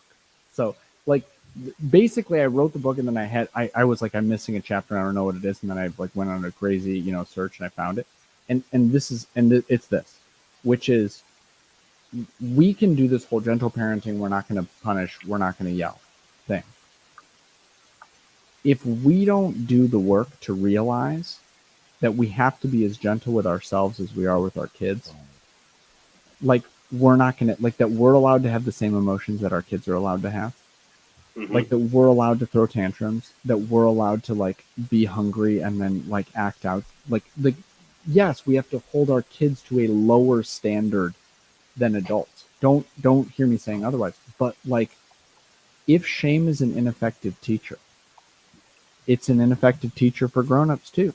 Mm-hmm. And like the last chapter of the book, like the thing that I finally got to was like, oh my God, I have to have a chapter, or at least a part of a chapter, about why punishing yourself isn't going to work either. Like, and so whenever I hear the like, oh yeah, I yell at my kids, and I go into like the shame spiral, and I'm like, oh yeah, you're such a garbage human, and like, you're just yelling at this little tiny person, like, what's wrong with you? Like, you're the grown up. I actually really like this one video that I found of this guy being like, I just shit talk myself whenever I'm mad at my kids. Like, oh, you mad? Like, oh, bro, you like super mad at a 3-year-old right now? That's smart. Like, oh, that's smart super guy. Mature. Like, look at you. Oh, you're really teaching a lesson there, buddy. Like, but we do that like in a not funny way. Like, right, we're just like, you are horrible. Yeah. Like, right, like, you are the worst. And I think that like, if until we realize that like, we're just doing that because our parents taught us that in order to have any real life change, you had to feel bad enough first. Yeah. Right? Like Wow. ain't nobody gonna do anything until they feel bad enough about it. So like until we're like, oh well, I'm not gonna make my kid feel bad to teach them a lesson. And then we yell at our kids and we're just like, you are a horrible, no good, and you should go sit in the corner, Dad. And it's like, what is wrong with us? We're just doing the exact same shit that we would never do to our kids to ourselves. And so that I think there's no amount of yelling that's like, okay, that's acceptable, because that's my standard for myself. But I will say, I'm never going to stop yelling at my kids because That's it's impossible. it's perfectly put. It's like the standard is no So- yelling, and I will never reach the standard. But that is You know always what? what I'm striving to. But like, it's not going to happen. But I'll do my best every day. And for me, it's like a quick example is like I remember it so specifically. I had both kids, and we were out for food on a road trip, and the baby tipped over my daughter's chocolate milk. She lost it. I was a little frustrated, but like, it's a baby, whatever. So like, I clean her up, change her. She starts drinking again. Then she's happy, and then she slaps her chocolate milk over, and instantly, like, I just saw red. But for whatever reason, I was like, "It's freaking chocolate milk, man. It's fine." And so I just laughed, and then my 3.5-year-old like just thought it was hilarious, and then like it became this funny moment, and then I ended up spilling it like 10 minutes later. But it became this funny moment that she's talked about every day for like the last 6 days. Huh. And it's like I just try and remember those, and I'm like, hey, we just need to make these things, like we need to remember how we feel in those situations and try and replicate those as many times as we can till they become more the norm. And like, again, the goal is zero yelling. The goal is a goal, and we'll do our best. But for me, it's trying to make those moments outweigh the other side moments. And as much as try not to beat myself up, it's to like be proud of myself, even if it's in silence or now on a podcast with a bunch of people. But to be like, to celebrate that and be like, you freaking killed it, man. Like, Own it, Dad. good for you. Own it, Dad. Like it was cool to. It was just one of those stupid moments that just turned out to be like something I'll probably remember for a really long time. It's cool. Well, I think that people are going to realize that the moment they decide, okay, well, like the standard is no yelling and I may never make it, but I'm going to strive for it, right? That's when your kids turn on all the stuff that feels like, are all of you against me? Like, do you hate me? Does the world hate me? Is the universe against? Because like, you're like, how is it that every little thing, now that I've decided that I'm going to live this way, how is that every little thing makes me want to go off the rails? You know, it's almost like the moment you decide you're going to do anything, like there's a little bit of pushback and a little bit of pressure. But when it comes to your kids, it's like, it's not just a little bit, right? You're like, I'm not yelling today. It's going to be a good day. And you come down the stairs and you're like, how have you destroyed the house in the 30 seconds you've been awake? Like I put everything back and now it's everywhere. And you guys figured out where the cereal is and now it's all over the floor. But nobody decided to clean it up and you're both old enough to do so. Like all of those things start coming back in to really be like, do you really want to not yell? You know what I mean? It's just like your kids know how to amp that up, and they're not doing it on purpose. It just feels that way, you know? Yeah. They just hit you right in the shame triggers. I mean, it sounds like great way we're to put it. answering this question right now that Nate asked. What piece of advice do you give often but struggle with implementing? I think we're Yeah, right. kind of answering it right now. You know, I know what mine is. what's yours? Dang it. Mine is like to just be with your kid when I'm in the tantrum phase. So this is my life right now. But it's like when your kid's having a tantrum, like be there, be present, be consistent. And it's like I give that advice all the time, and like I try and follow it, but like not always, and like it's hard. Yeah. So that's one where I'm always like, hey, like you can be consistent and be there and like be the calm in the storm. And then like sometimes I'm just like, oh, we're doing this. Like, let's get it. Let's be part of the storm. Like, I'm not the calming force. Like somebody else. Like, that's my big one. And yeah, it's time to become the anxious presence. Yeah. And I relate to that, Sean and John, and the anxious presence, because you know, one thing and Sean, going back to what you said earlier is like, you know, the videos speak to him. Like I often do those because I need to remind myself to breathe, because that's one of the best strategies I do that I often forget. And thinking of my kids is I also get stuck in being the calm presence, and then I hit my limit, and then I'm like, okay, now I'm just gonna force it. We're just figuring this out now, and it happens, and I'm like, damn it, like, you know, and I'm like, and then I apologize and repair, and not flippantly, but actually really mean it. And my kids are so gracious, and I think that it always like warms my heart when I get to have those moments. And then when we finally both calm down, it's like, then you can have that conversation. And I know these things, but that's one of my biggest struggles right now. Absolutely is that one, is that I hit my limit, and it's like the switch. And I go from calm presence to like demanding, and then just, you know, everyone stop, you know, just stop. And it's probably more for probably telling myself to stop, but it ends up coming out towards my children as well. And that's a tough one, man. It really is. It's realizing, you know, and I'm thinking of like maybe a final question too, as we're looking at the time, is that, you know, I'm trying to think of a strategy that you guys can give that you're finding, one either most useful for you right now, or one that you need to do more of that helps you kind of stay more calm as best you can, not in trying to get when you are successful at hitting the bar of not yelling that day or whatever it is. And like, what is that for you? I'd be curious to hear from you guys. And for me, it really is like, I've been doing a lot of breath work stuff, because I know when I do that and I do other things like working out and stuff, it really does help me. And in fact, recently I began, I've talked to Nate about this offline, but getting back into regular movement again, because that was one thing that I couldn't do regularly, because me and Sean were talking at both of our boys had colic early on, and my dad, like, our kids never slept, so I could never have any energy to do anything other than just get through the day.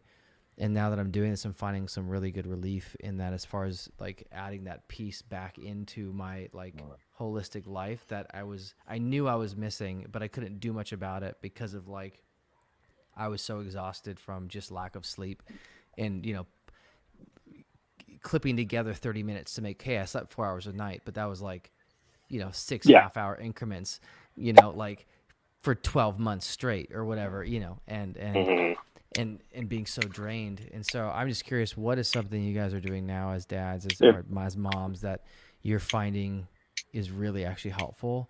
I'm curious. I've long believed in anti-inflammatory diets to just calm your nervous system. And for me, like, the orientation has always been like, what makes me feel good, rather than like, what can't I have? Because the anti-inflammatory diets are like, no caffeine, no sugar, no alcohol, no gluten.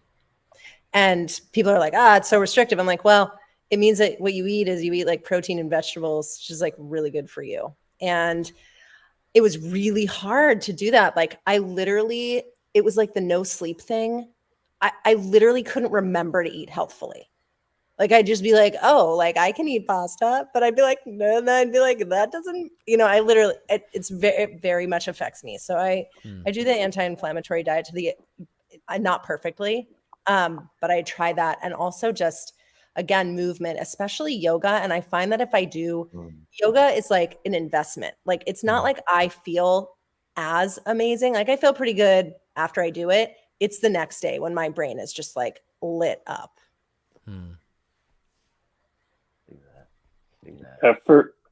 Go ahead, Nate. No, I just had to dig that. I think that's awesome. Yeah. For me, I do like, there's two things. So one, I'll jump on that movement train. I've hated running my entire life. I got into running about 3 years ago. Never thought I would be like doing distance runs, but there's something about running that it, like, this is going to sound negative, but it's not. It like beats me down. You know what I think it actually is it beats my ego and just everything down so that when I'm done running, like there's none of that's there. And I'm just like, it's not like I'm tired and I'm just a zombie. It's just like, I don't know. I get like every frustration out when I'm running and I'm just thinking and whatever. So that's one. The other, I'm going to call it kind of a dumb one that I do that has helped a lot is we started using this like color chart. A friend of mine on Instagram suggested it where I'm like, how are you feeling? Are you green? Are you yellow? Are you orange? Whatever. And I was like, oh, I'm going to start doing this with her as well. So I'll be like, Dad's feeling really orange right now, and I don't want to get red. So I'm going to walk out here and I'm going to breathe. Whereas like before, I'd just be like, I'm getting really mad and I'm going to leave. And it's like, she doesn't know what that means, right? But like now she's like, oh, he's orange. I understand orange is frustrated, even though I don't know what that word is, but I know what I'm like when I'm orange. I don't want him to get red. So like, I get that he's not just leaving me because I'm crying. He's just going to step there to not go red. And it's like, I don't know if it's helping her, but it's helping me. It's helping me. So I'm like a 3-year-old. I'm like, I'm feeling pretty orange and I don't want to get red. So I'm gonna do Travis's breathing technique at the door here, and we're gonna try that. I've actually done the same. I've been doing the circular breathing. So it's like, you breathe in 6 seconds, breathe out 6 seconds, do that over and over. To a level, this is the part that I love, is that that's not only helping me, but I am watching my children pick up on that. And so I can say to them, you've seen Daddy breathe, right? Yeah. Okay. Do that with me. And, it might take a little bit to get them, if they're really upset, get them to do that. But I've also watched them do it away from me, where they're on their own. Like I can't say the youngest, the 3-year-old, I've seen her start to be really, really frustrated and then start into that. And obviously it's not 6 seconds in and 6 seconds out for her, because I don't think her lung capacity is like there yet. But watching her do that has been like, I'm going down the right path. Like, I know it helps, and it helps me. I know it helps them.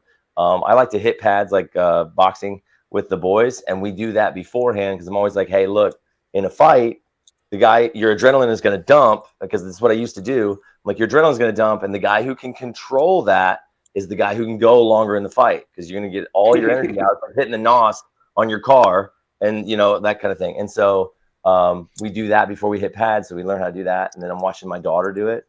So I'm seeing it affect the entire household, because I started doing that, and it really does. I've calmed down so much faster doing that. It's amazing. Yeah, start calling out the colors, Nate. Especially right at work. Like if you're at a meeting, you're like, guys, I'm feeling pretty orange. Feeling orange. Feeling really orange right now. You do not want to see me at red. So whenever people talk about this movement thing, this is one of those deep dives that I was like, why does this work? Like, I just don't get it. And the best research that I've been able to find into this is that if you stress out your physical body, not like stress it to a point where it's like gonna be exhausted, but like stress it like running beats me down, right?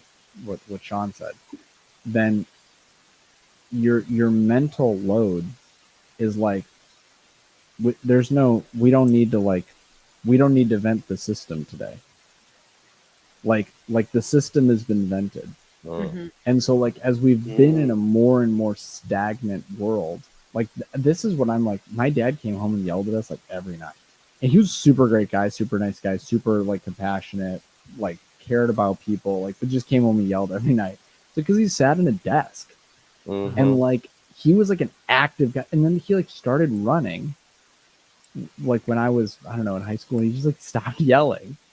And we never one-to-one correlated it. We were just oh yeah, Dad yells when he's mad. We're not doing anything to make him mad anymore.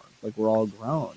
But it was actually just that no, Dad just needed to literally get rid of the energy, and his body was going to do that.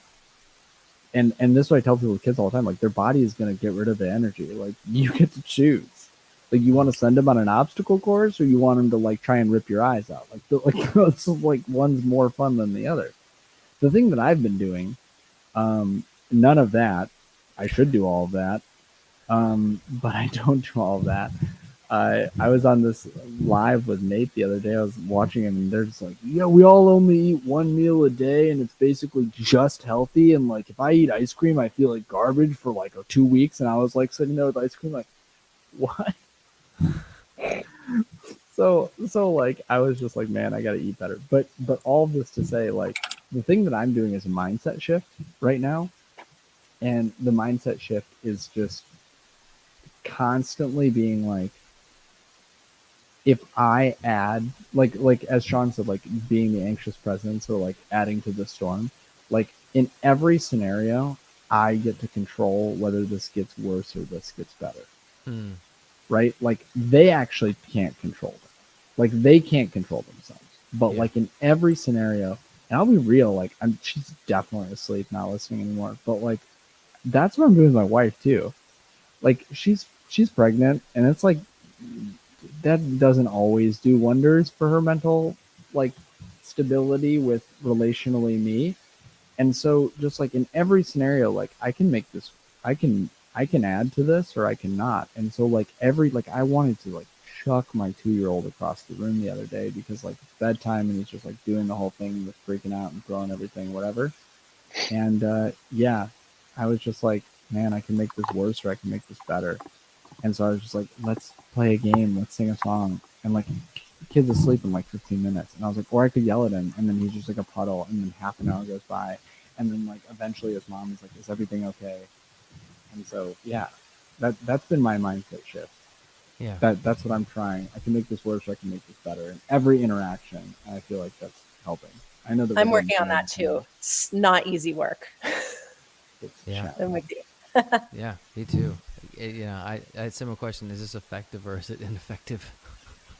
So, but you know, I just want to thank everyone who's on, and as you know, gosh, I love everyone who showed up tonight, and I appreciate all the guests and everyone who couldn't make it, who said they wanted to make it, but due to time, just not realistic because of their time zone. But I'm excited for whatever's to come next with this whole podcast endeavor and more people that I'm going to meet and continue working with John and Kimmy and all the other guests, Nate, Tommy, you know, Sean, Matt, all the other people that have been on. And it's fun. It's 100 episodes, and having this conversation has been so enriching to me, and I just love having group conversations with all these, you know, real people that, yeah, we're influencers, but I mean, at the end of the day, you guys are all real, and that's what I love about the relationships and meeting you guys behind the scenes, is just seeing the true you and be able to have real authentic conversation. And that's my heart of this whole endeavor and podcast has been, is authentic conversation, sharing things that actually work for us, things that we're still struggling with,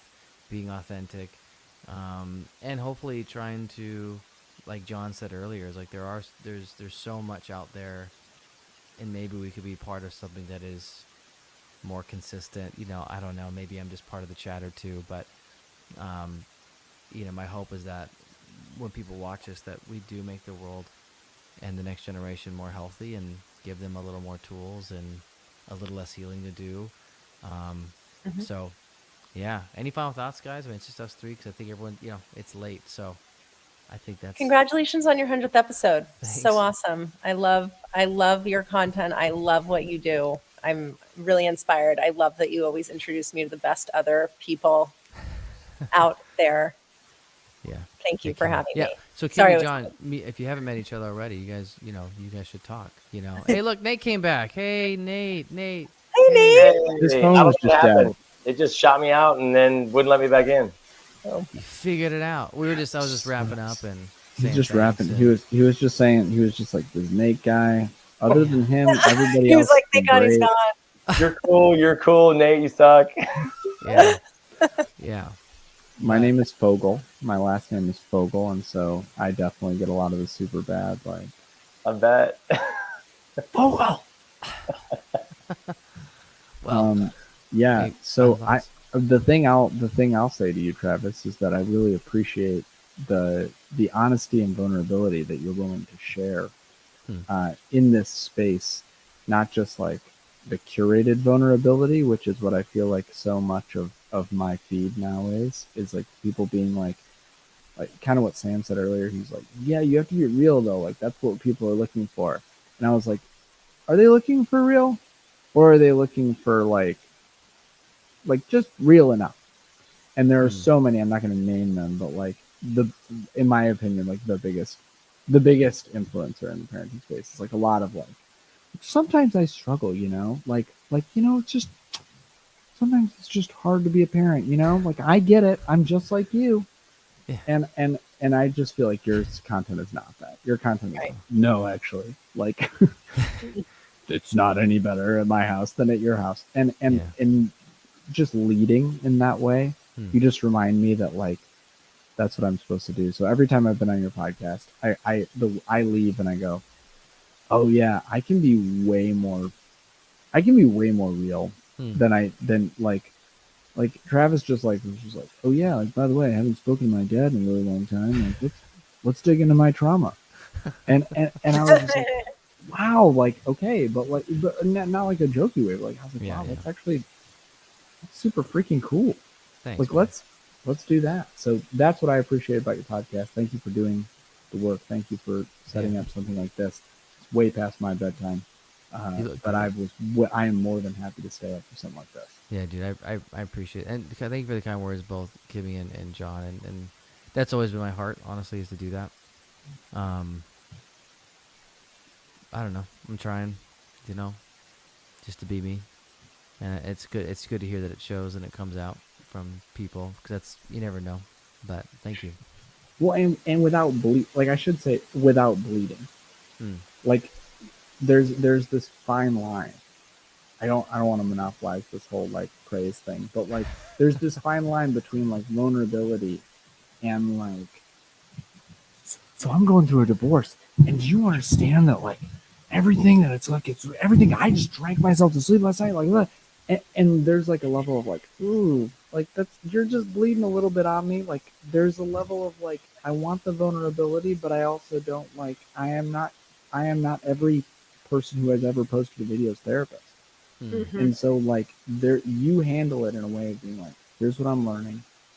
Here's the honest truth, without being like, and then, and I think that's another way to get views.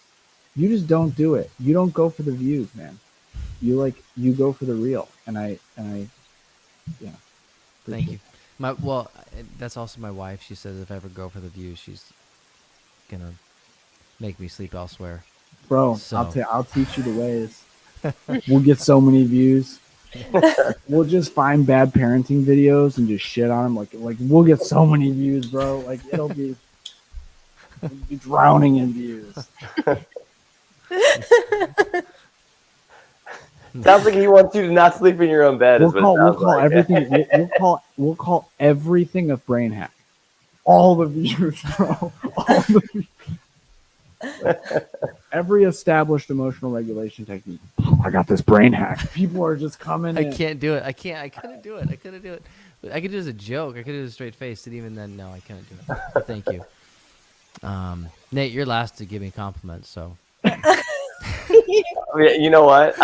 This is the honest truth. Like you are a good friend. Like out of all of this, what I love is that I think when we first started talking, I was like, here's my number. I turned off all my Instagram notifications. So if anybody tries to reach out to me, I have to be on Instagram for you to catch me. So I'm like, here's my number. If I really need to like make sure we connect, and you will literally send me a voicemail and I can hear your kids in the background. You're like, hey man, I just wanted to check in on you, see how you're doing. Like that to me, you're John was saying it, such a real human.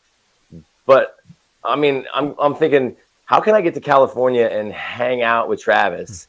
Or someone will be like, my wife will be like, who are you on the phone with? I was like, oh, that's my buddy Travis. Like, you are my friend. And that is actually one of the greatest things that I love about you, is that you like your personality is to, or it's a skill you've developed, is to check in on the people that you care about and see how they are. And every time I get that, it's like, oh, Travis messaged me.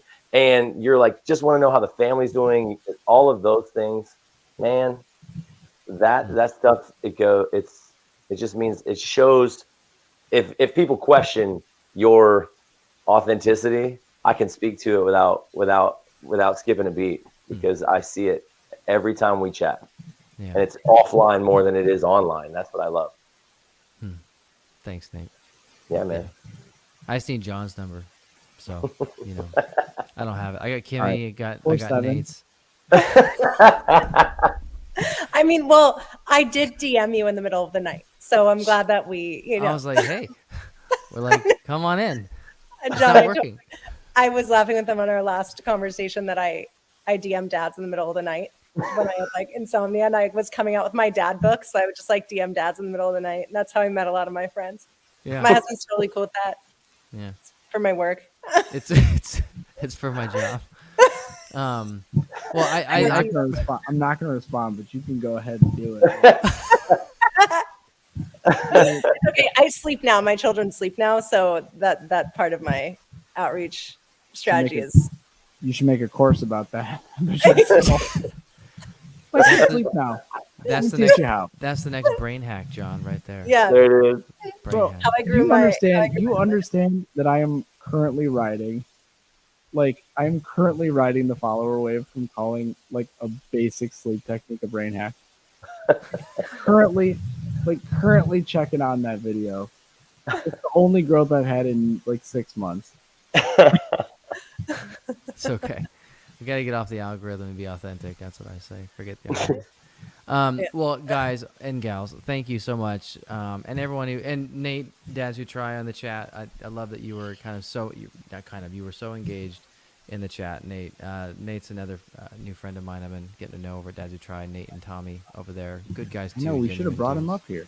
I know. I tried to. They came late, and he joined this instead of the other link. So I'll talk to him about it. I'm like, you clicked the wrong link. I gave you both, but you know, it's fine. But I just want to thank you all for the 100th episode. It's great. I'm looking forward to whatever comes next, and definitely having all three of these on again because at this point, I think returning guests is just more fun. I love new people, by the way. Returning guests. We already have friendship, and we could talk about more fun things. Actually, John, we need to have you on for your book. So, Eventually, people keep being like, let me get you on to talk about punishment-free parenting, and I'm always just like, can we just like make sure that people can buy the book before they like listen to the episode? And they're like, this is great. Where can I find more? And I'm like, well, the in lemonade 4 stand. months. It's at In 4 months. Lemonade stand. That's what I was thinking. Just like go to Tinley Park, Illinois, and just start cruising around looking for lemonade stands. That doesn't feel creepy at all. That doesn't feel creepy one bit. You can get bound copy. Well, thank you all. And as a conclusion, honestly, the greatest pleasure has been, meeting you all. And like Nate said, like honestly, I think I'm realizing later my gifting has been to build relationships, and I like that about me. And I think I've learned to actually like that part of me, who I am, like building friendships. Because when I was a kid in high school, I struggled with friend groups because I always found myself bouncing between every friend group because I could always find a friend, but I never felt like I could fit in because I would go to this group, and so the other groups would look at me like, hey, he's different, because I could go to everybody and have a friend. And I think the longest time I struggled, but I'm realizing more and more that is really a gifting. And I think what has been cool is meeting amazing people like you three among all the other ones that have been on, that I'm like, I really enjoy that I'm able to talk to really, pretty much anybody and just have a real conversation, because I just enjoy that. I enjoy real conversation with people. So thank you guys. And we're going to close out now. And then I'll have you guys on soon again. So happy 100th, everybody. Happy 100th. Yeah. Good night, everyone. Night, everybody. See ya. Mhm.